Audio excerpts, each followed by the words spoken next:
Everybody, welcome back to another episode of FSi DFS Fantasy NASCAR Picks. I'm your host, Megaruler31. Sorry, there wasn't a window to get the truck video in yesterday, especially with the rain pushing qualifying back a little bit. But as I always say, like if I'm open on my DMs on Discord and on Twitter and the FSI account. So if we don't get a video out and you ever need any help, then just reach out. I'm not selfish. I'm not like trying to make tons of money off of everybody. I want to help you do good in the sport. So even drop a comment in like one of the last videos and I can at least respond with like the primes and stuff. I hate that it can't attach the sheet. You might be able to do it as like a Google Doc link or something, but in the future for next season, like if you guys need help with something, then just reach out. So, anyways, we do have the Xfinity. We have everything. It's great to have qualifying and everything. A good look at everything. So it's an elimination race. Hill and Allmendinger with their wins are locked in. Allgaier and Custer probably can point their way in. They're so far ahead. They'd have to wreck really early to open the door for Chandler Smith, Love, Sammy Smith, or Sam Mayer. So they're pretty much going to have to win the race to be able to advance. Kind of a surprise with Parker Retzlaff. Like he's been a good over the last couple of seasons. Just really making headway as a young driver, and consistency has been there. But he's more of like a super speedway guy, so it's kind of like shocking that, especially after an accident when he finished 37th here, that he ends up getting the pole and Fredo out there too. But we'll should be able to break this down. So again, I think we have a huge chalk play at the bottom with Ryan Sieg, excellent driver, good car. Um, just couldn't go out there and qualify, so it's going to start last here. No place to go up, 17th in the spring. But this guy could be a top 15, top 10 driver potentially.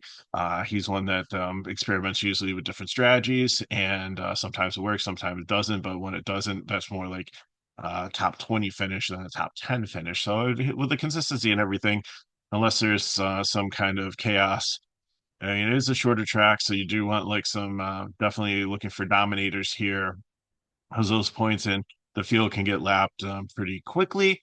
But I think that he should be able to cruise through some of these ones, be able to protect himself enough.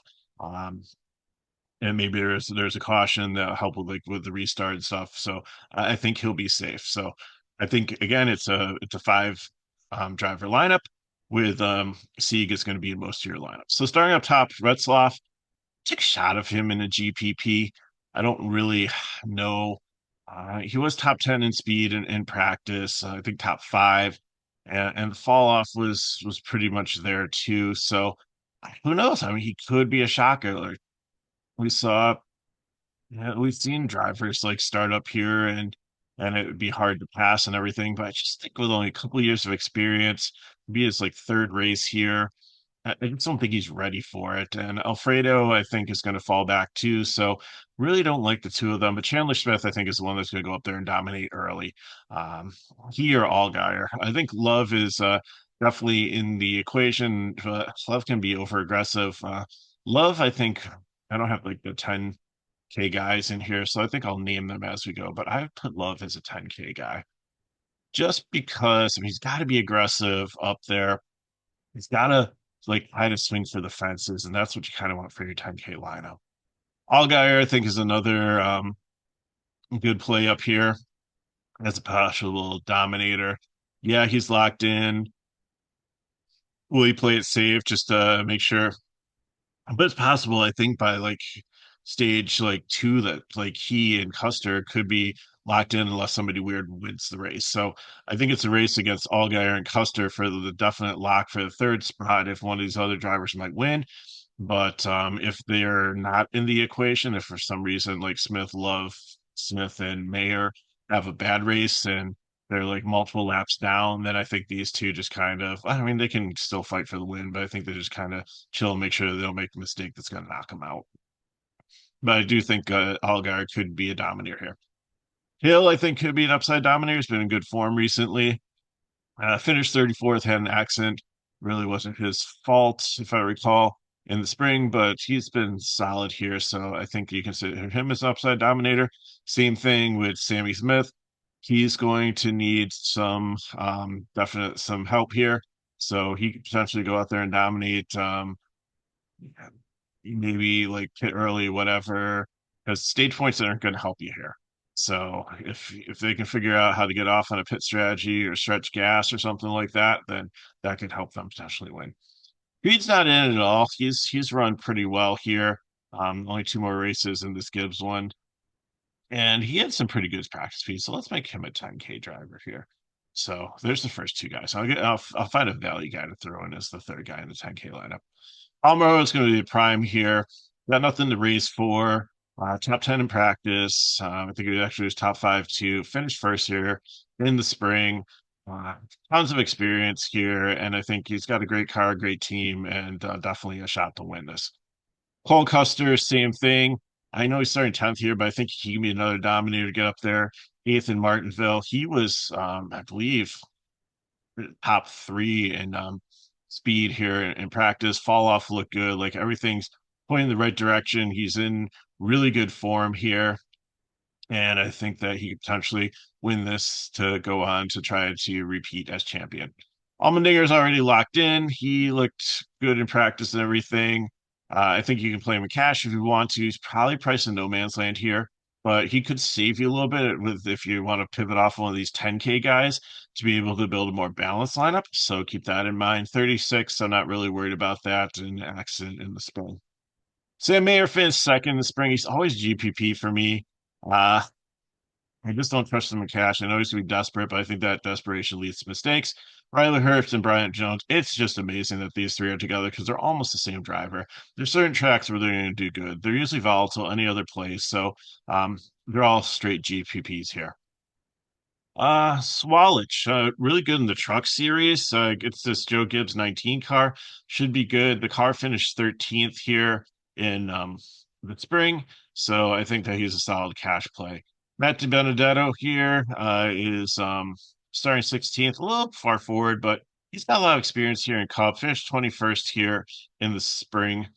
Or did he race the spring here? Yeah, I think he was. I think this was about the time where he started to race in the C car. So, and I think that's when he's starting to get used to the team. So I think he can finish in the top 20. So I think he's definitely in play here. Bubba Pollard in the Sam Hunt car. The car got an accident and finished 35th here in the spring, but I think that he's got a lot of upside and another potential cash play here in the 8K range. Klingerman, I like better. Klingerman is perennially a top 10 driver. He's got two more shots to win before he retires. I'm sure you're going to see him sprinkled in coming back. He just don't want to do it full time. Just like he's going to probably be like the Anthony Alfredo, or not the Anthony Alfredo, the Eric Almirola of next year. Is a guy that wants to pick and choose which races he races, and maybe he hooks up with like Gibbs or another team. Maybe he like runs the 88 because for junior motorsports or something like that, just as a couple races or the 17 for Hendricks or something like that, as they pop in and out of races. But I don't think this is the end of Parker Kligerman. Maybe a year or two he takes off and then he slowly comes back. But I don't think he's still relatively young, though. I don't think he's like lost it at all. He seems to be, he never was an elite driver, but he was knocking on the door of that upper echelon. So I definitely think he's got a lot of potential here. Poole. Poole's the one that I'm going to make the other 10K driver because he really looked good here in the spring. He finished 14th. He started 19th, so it's not a ton of place differential. But if you're taking finishing position at 6,100 and the driver, like you could try to take some value plays down farther. But again, short track, this could definitely lead to them getting lapped faster than you want them to. So that could lead to being laps down and not having a good game a good race for them. So it's something you definitely want to look at because and the other thing that really reason I like Almirola here too as the prime play is because it's similar to New Hampshire. He's always run really, really well there too. So Shane Van Ginsbergen finished 11th here in the spring, and that's early on in his Xfinity career. So I think he's another cash play here that could probably be highly owned and someone that's in this like kind of safe range that's not going to get put down right away. Jed Burton struggled here in the spring. Hasn't really been great on this track, so starting a little bit too far forward for me here. So GPP to fade. Myatt Snyder, I'm going to make a prime play. This DGM car finished 19th, and actually he finished 19th in even equipment. I think he was, I can't remember who he raced for when was in he was in the '07, so he was in a green light racing car. So I mean, I think this is a little bit better equipment for him, and I think that he'll have a solid Weatherman drive. Yeah, Weatherman drove this one. uh, he was in an accident, but he was having a good day before that in the 91. So that's why I have him as prime play 57. That helps you to be able to get like two or maybe three of these 10K guys in your lineup. Josh Williams is always solid cash play. Will finish top 25. Actually had a top 10 in this car in the spring. Wayne Perkins had a top 16, so I think he's solid in cash too. Honeyman usually in cash. I didn't like how he looked in the spring here, so and his recent form has been okay, not as good as when we were called money men early in the season. So GPP for me. Alpha Prime cars are strong. So Ryan Ellis finished 26 last time, started 26. If he finished where he starts, 5,400, that's decent. Filling for GPP.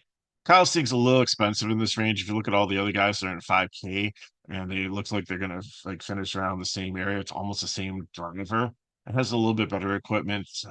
Besides, like maybe Ellis, the Alpha Prime car is decent. So I think that in all similar plays, like Kyle Sieg's almost a fade here based on his price point. But Clement's definitely a cash play because Clement's a perennial top 10 driver, 22nd here in the spring, and he's always done pretty well. Smithley, Lupton, and Pardis. Pardis didn't race here. Lupton actually, the car finished 18th with Haley Deegan in it. So I mean that's some upside there. And Smithley, it's just probably gonna finish where he starts. So not a ton of upside here. I'd prefer, again, you're starting to get to the point where these guys might get lapped pretty quickly. So I prefer Honeyman, Ellis, or Cram over Smithley, Loophole, and Partis. You're paying so much more money for him. Cody Ware, I don't know if this car is going to make it the distance. Got in an accident, finished last. It was with Ortega in it. Ortega might as well have been driving reverse against the field. He was just so bad in that race. So Carson Ware's a little bit better of a driver.